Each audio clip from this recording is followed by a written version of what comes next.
welcome back. I took a day off. I hope you don't mind.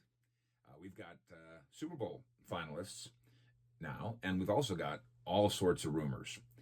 We're going to spend some time today, if you'll hang around with us. We'll have a series of videos today that handle a bunch of this stuff. A great deal of it baloney, and we'll pick through the baloney. We'll pick through the chum. We'll pick through the clickbait, and we'll click through the fish meat, as we call it the other night. Mike Fisher reporting from Frisco. There isn't a right way to hire a head coach, and there isn't one way to do it. And the only way that you know if your way worked is after he wins 10 games, or after he wins the Super Bowl, or whatever your organizational measuring stick is. I said at the time, and I still think, that the Cowboys, having basically conducted one interview for the head coaching job with one guy, courtesy to Marvin Lewis, but then spent the weekend with Mike McCarthy, that it isn't, I don't mean this as an insult to McCarthy when I say maybe it should have interviewed a second guy. And if Mike McCarthy would have won the Super Bowl this year, I guess we wouldn't say it. But otherwise, I would always be wondering, did you turn over every stone? Did you look around every corner? I know they called Urban Meyer a year ago. A year later, he's coaching the NFL. Did you push him hard enough? Did you try hard enough? I assume you called Lincoln Riley. Relationship with Stephen Jones, such as it is, a good relationship. I assume he said, I'm not ready a year ago. And then this year, I think luckily for the Cowboys, he probably said, I'm not ready to the Eagles as well. Are the Texans doing it right? I'm going to use, again, not because I have anything personal, same as McCarthy. I have nothing against McCarthy. I have nothing against Josh McCown. But the Texans are providing a blueprint for how not to do this, whether it's Cowboys or anybody else. Same thing with Cowboys hiring top staffers. They did it right this time. They interviewed 4 guys instead of 2, and one of them was out of the comfort zone, if you will, of the head coach. And then they end up hiring him in Dan Quinn. They also did it right in the sense that they didn't let McCarthy do everything unilaterally. That my understanding is either Stephen, Jerry, or Will McClay were in on the interviews with defensive coordinators and maybe more. For some reason, everybody writing about Josh McCown feels obliged to say he's a great guy. I don't care. Why would you care about a great guy? You know, Jimmy Johnson, when he was here, was not a great guy. He wasn't. Bill Parcells, when he was here, was not a great guy. I don't care. I mean, I care. I mean, I care because I want quality people. Don't get me wrong. But do you as a Cowboy fan care whether or not Mike McCarthy's a nice guy? Jason Garrett's a nice guy. Didn't that kind of run out of gas for you? Here's what I care about. I care about what's wrong with what the Texans are doing with Josh McCown and all the wrong things that it says and all the wrong things that it does. Number one, Josh McCown obviously was a player yesterday, and he's interviewing to be a head coach today. The odds of that happening, the odds of that person being such a prodigy, is that the word? Yeah, prodigy. That would make him like the football equivalent of 4-year-old Mozart. The odds of Josh McCown being Mozart are pretty slim. 2, the idea of him being fully prepared to be the CEO of a billion-dollar business, also virtually 0. 3, the argument that he's a coach on the field is true. All of them are coaches on the field. Every quarterback is. Every veteran is. If Josh McCown wasn't acting at age 41 with 18 years of experience in the NFL, if he wasn't acting as a quarterback on the field, as a coach on the field, then he's either dumb or selfish, and he's neither of those things. It's your job. He was the third string quarterback in Houston. What else would he be there for except to try to help Deshaun Watson and give advice on offense and carry the luggage if that's what it takes? That's their job. You don't get extra bonus points for that. 4, I saw somebody, I guess it was Florio, wrote, he's a great player. No, Josh McCown is not a great player. Again, I don't know why we're kissing his butt by saying he's a great guy, which doesn't matter, or a great player, which isn't true. Number one, being a great player guarantees nothing. Ted Williams is the greatest hitter who ever lived, and he probably was a bad manager or not a good enough manager because he didn't understand why all these other guys couldn't hit like he did. Just hit it. Well, what do you mean? Just hit it. But Skip, he wanted them all to be Ted Williams, forgetting there's only one of those ever in the history of the planet.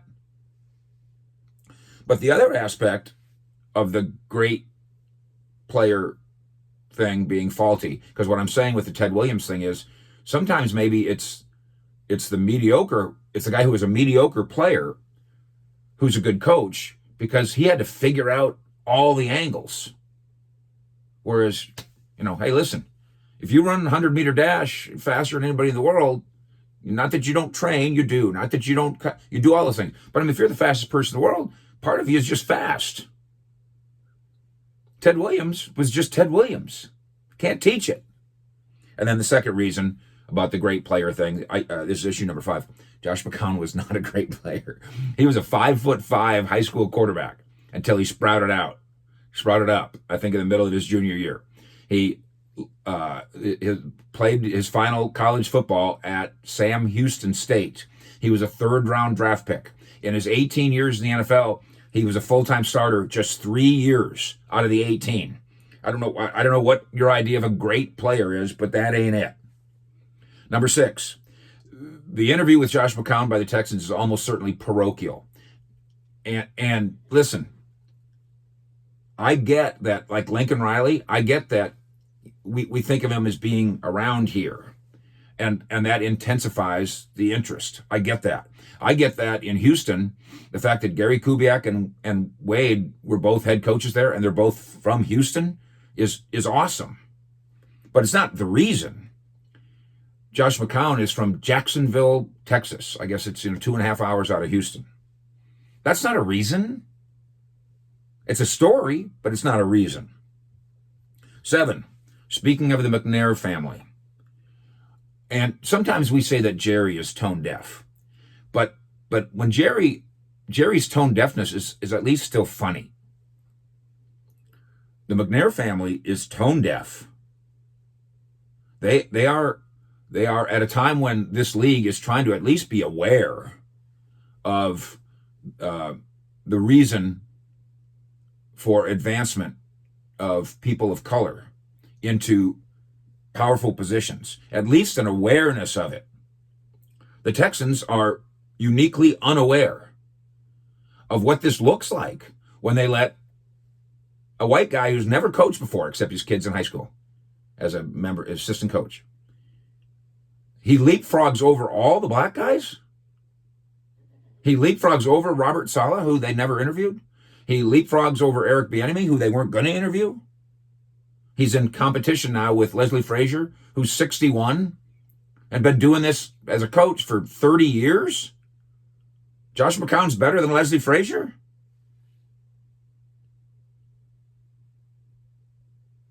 And again, he didn't just leapfrog over African Americans. He's leapfrogging. If he's one of the top 4 finalists, and it appears he is 4 or 5 in Houston, he's leapfrogging over dozens and dozens and dozens of guys who are more qualified than he is, of all skin color.